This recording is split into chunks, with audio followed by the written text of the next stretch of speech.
Mbote na balandi nyonso ya chaîne Femme Leader TV bandeko na ngai. Bolamoki ndenge nini? Biso awa toza bien. Lelo bandeko na ngai nalingaki kaka nalakisa ba mama kamwa activité muke. Bino moko boyebi lelo tozotonga mwa muke, tozomeka kosala mwa komeka kotonga nano po boyebi bandeko na ngai. Ba mama bo négligeaka misala ya maboko te. Ezali exhortation oyo ngai mama na bino Femme Leader TV nazo yebisa bino bandeko na ngai. Bomoni makambo nyonso tosalaka ezali kaka na loboko ya Nzambe. Nzambe soki azate eloko pe ekosalama ya malonga ekozala te. Soki oza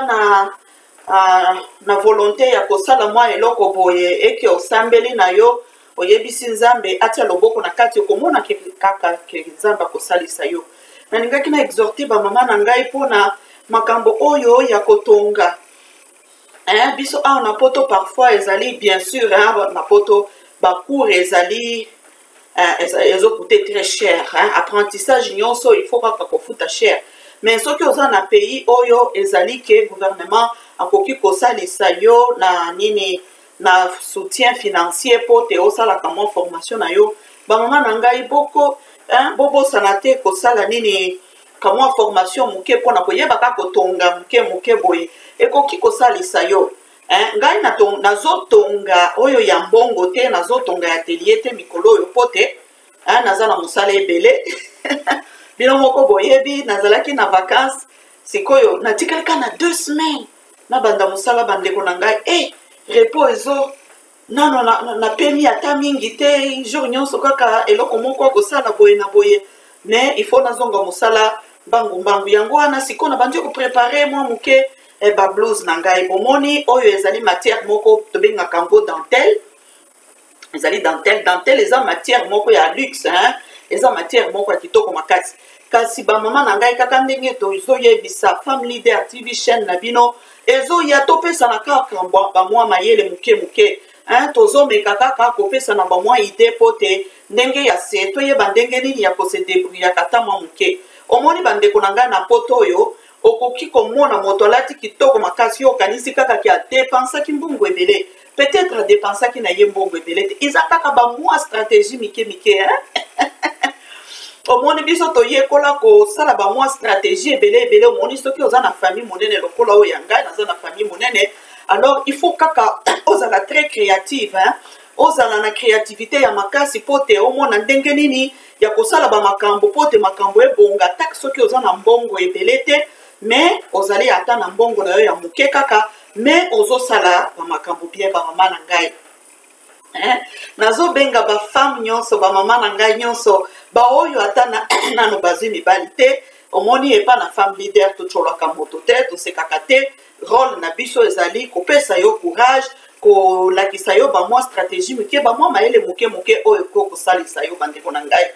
Ba mama na biso nyonso oyo nano babala te ou soit babala ba divorça ou soit baza omoni kolata ezali très important pour na biso basi ba mama na ngai. Bongo siko omoni ba budget awa neti na poto boye budget ezali kaka makasi matata penza peut-être ozozwa mbongo ya kosomba bilamba oyo zo coûter cher te oyo omoni na poto vraiment mosusu omoni depuis ba makambo pe ya ba chinois baye kokotisa pe babulu yeke moko boye baye na bilamba ya moins cher, mais ba bilamba wana ezomela te qualité na yango penza eza ya bien te. Alors po te olataka na qualité oyo ya bien oyo ya kitoko, il faut siko yo moko otia mutu osala ba mwa gymnastique mwa muke osala ba mwa bricolage po te oyeba ndenge nini ya kobimaka kitoko ya kolata bien mais na moins cher pa mama na ngai. Botia kaka idée te ke okende kosomba kaka eloko soki ya $1000 soki ya boye te ozali na ba problème ebele bandako ya kofuta bana ya koencadrer, il faut salisa bandeko na Congo. Alors il faut zo mayele ya kosala ba mwa stratégie mike po te olataka kaka bien kitoko obimaka kaka bien ezali nango ba mwa stratégie wana eza nango. Olie ozela kaka omoni stratégie nanga bandeko nanga ezali ya ke kolata bilamba ya qualité ya bien mais na moins cher. Bien sûr, il faut ozalaka mama oyo ozo surveiller mingi ba solde. Atana ba achat en ligne, ba boutique en ligne, surveillaka mingi ba solde, surveillaka mingi ba message ya kolobake ezali ba liquidation. Ba liquidation eza ba magasin oyo parfois balobi ke non net saison esili boye bomoni biso na poto tolataka selon saison. Soki oza eza période ya molunge okokolata bilamba ya hiver te okufa ekotufe yo. Ezali penza kopesa yo moto penza na nzoto. Alors tolataka kaka selon saison. Omoni neti boye soki automne ebandi kosila période ya molunge ebandi kosila okomona ke bakobanda kotia hiver siko babandi kosolde ba bilamba oyo ya été wana. Alors surveillaka yo mama oza na bana, yo mama oza na ba dépenses ebele, yo mama pe oza na yo na ba moyen ya bien te, mais il faut kaka obima mwa propre. Bandeko na ngai na koyebisa bino ba mama na ngai omoni toza na milieu ya poto mingi eza très intellectuel. Et puis na koyebisa bino likambo moko na remarquaki à partir déjà kaka ya mosala na nga neti tozalaka boye ba mindele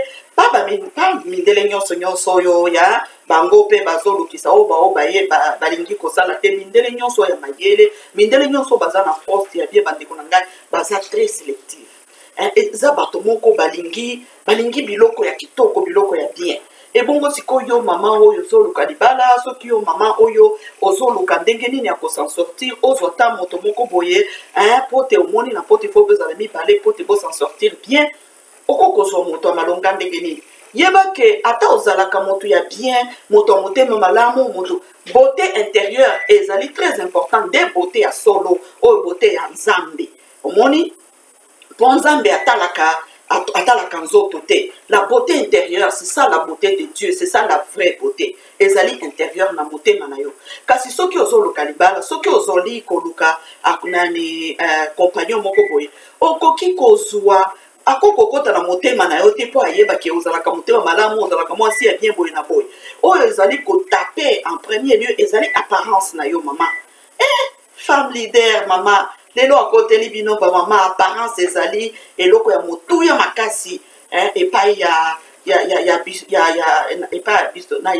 na biso awa papa awa partout bandeko na ngai mpo namona kango ata na mosala na ngai soki omoni kaka na lati mwa bien pa nalataka kaka bien mingi te mais olati kaka mwa propre un peu okomona ata na mosala ba collègue nyonso bazali kaka ça c'est vraiment beau c'est vraiment bazo sala yo ba compliment wana bazo linga po mindele na nature na bango vraiment ce que total tala kaka ndenge toye tokuti mboka na bango tala ndenge babongisi yango baza bato balingaka biloko kitoko biloko un peu bien là okomona et donc mama soki oyebi kolata bien te okokozwa nazoloba na ba oyo bazo aspirer par exemple kozwa mobali moko aza na situation moko ya bien pote mobali ya situation ya bien approcher yo ndenge nini mama na ngai et puis boyebaka ba mama na ngai kolata ezali eloko po ezali vision extérieure ezali physique ezali eloko oyo moto azomona en premier avant ayeba yo pote ayeba ki ozaka na motelema malamu ozali mama ya bien ozali mwasi ya bien il faut nano approcher yo o eloko ekwatire ye pote apusana ta pembe na yo alobelisa yo ezali apparence extérieure apparence ezali très important ma problème ya apparence bandeko na ngai ata ba papa nazolobela makambo po femme leader aza mama na bino nyonso ata ba papa eza na ba papa mosusu balingaka négligence mingi omoni par exemple ata mwasi na yo déjà aza na réputation ko boye ata na musala ata na boye yo papa yo pe zalaka na moins subtilité d'esprit wana ya koyebaka komibongisaka prendre soin de toi ça ne demande rien bandeko na ngai yango wana okomona par exemple na musala ya mwasi na yo bazalaka ta na fete boye na boye azolinga koinvite yo te azolinga kopresente yo na miso ya bato te abandi kosala azokima yo mpo na nini mpo présentation na yo aza na courage wana ya koyebisa yo te ou soit aye asi ayebisa yo plusieurs fois papa mingi banegligeaka eloko wana bakanisaka ke komibongisa ezalaka kaka na problème ya ba mama te papa na nga négligence na yo ya yo pe eleki omoni soki bosi bokomi déjà na ba niveau ya poto boye bozo rencontrer na nene nga na moni na poto vraiment ata ndenge ezalaka boye tango biso tozotanga tozokufa na badiplôme nga nayebi na poto bato nyonso mpona koréussir elingi kaka diplôme te mais il faut ça dépend aussi na milieu oyo ezali milieu bandeko na ngai ezali très important nazoyebisa bino makambo ezali blague te réussite ya poto edépendaka mpe na milieu oza na milieu nini oza na quartier nini ofréquentaka banani bandeko na ngai et puis boyebaka komibongisa wana omoni biso awa na Canada vraiment biso mosala eleki tozalaka ta na ta wana yake okenda ta na magasin ou bien omibongisa boye po système anglophone ezali mingi na problème ya kolata bien te un système na bango ezali vraiment motu okomona motu aza lokola mwa liboma mais motu na ye soki asali mosala omoni ke mosala efandi mpenza yango wana eza système na bango me tokoki kokota soki tozwi kaka ntango mwa moke tokibongisaka mwa moke ata na ntango moke oyo toza nango bamama na ngai nalingaki mpe nayebisa bamama na ngai na remarke eloko mingi epa na bandeko na biso omoni elateli accoutrement ezalaka ata oke koluka mosala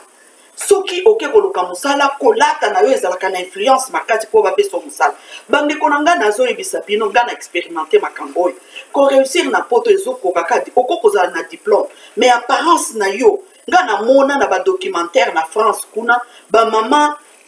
ya ba 50 ans bamama ya ba 40 ans azali na CV moko ya mulai ya munene makasi mais azotinda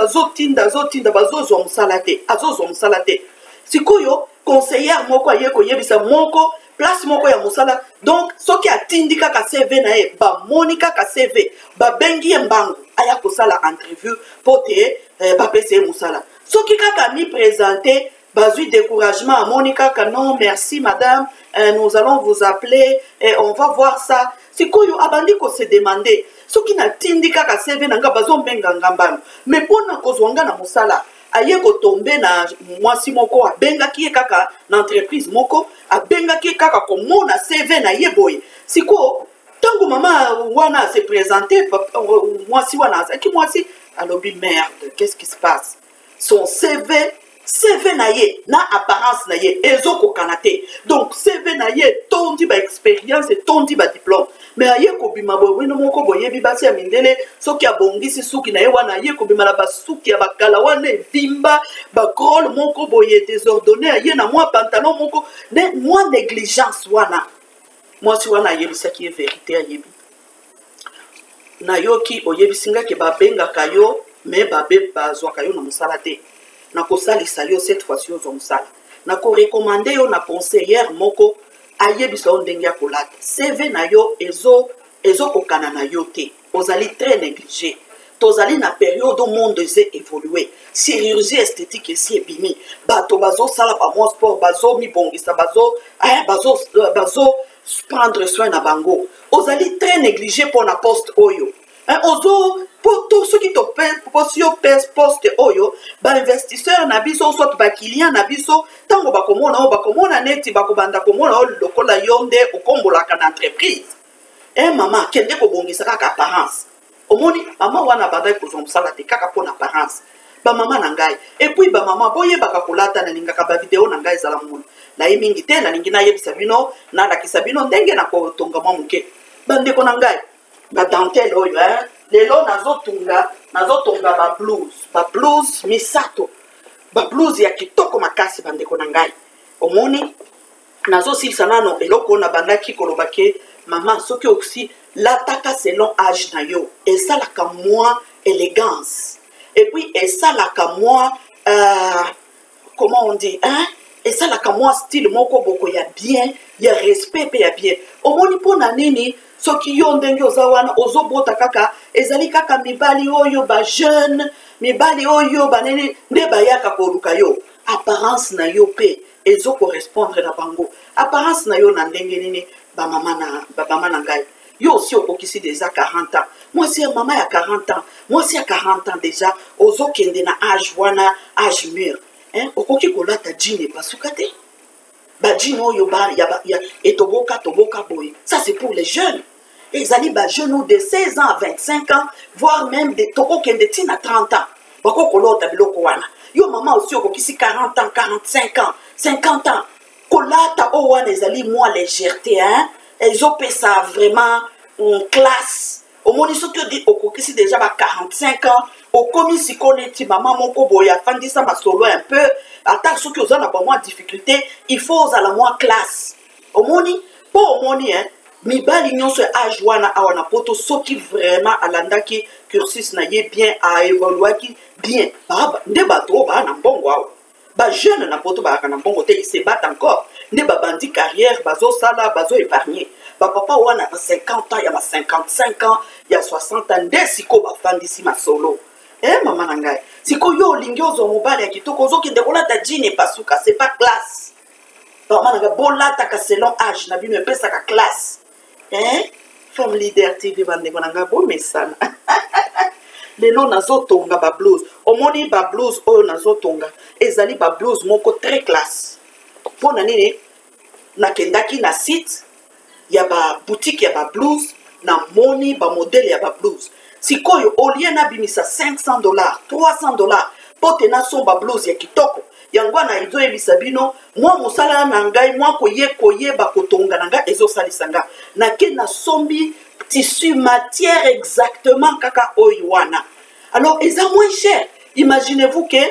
nasombi tissu boye na doubleur nango omoni couleur eza moko omoni nakosangisa ngo boye okosala eloko moko ya kitoko makasi blouse moko ya kitoko makasi ekobima kaka ndenge na magasin prêt à porter soki natongi yango omoni doubleur nango na dentelle nango omoni ekobimisa blouse moko blouse oyo namonaki exactement la matière eza na $350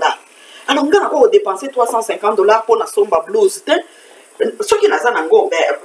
alors mpo na koéconomiser système kaka ya économie nazotonga yango mpo nayebi kosala yango bien alors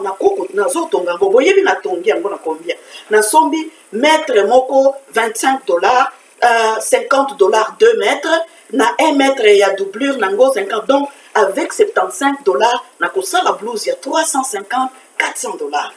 omoni soki nalati moto bato mingi bakanisaka kaka ke Femme Leader azaka na mbongo ebele alataka kitoko te bandeko na ngai nazaka na mbongo ebele te ezali kaka bamwa stratégie mwa motu kaka obeti bamwa boule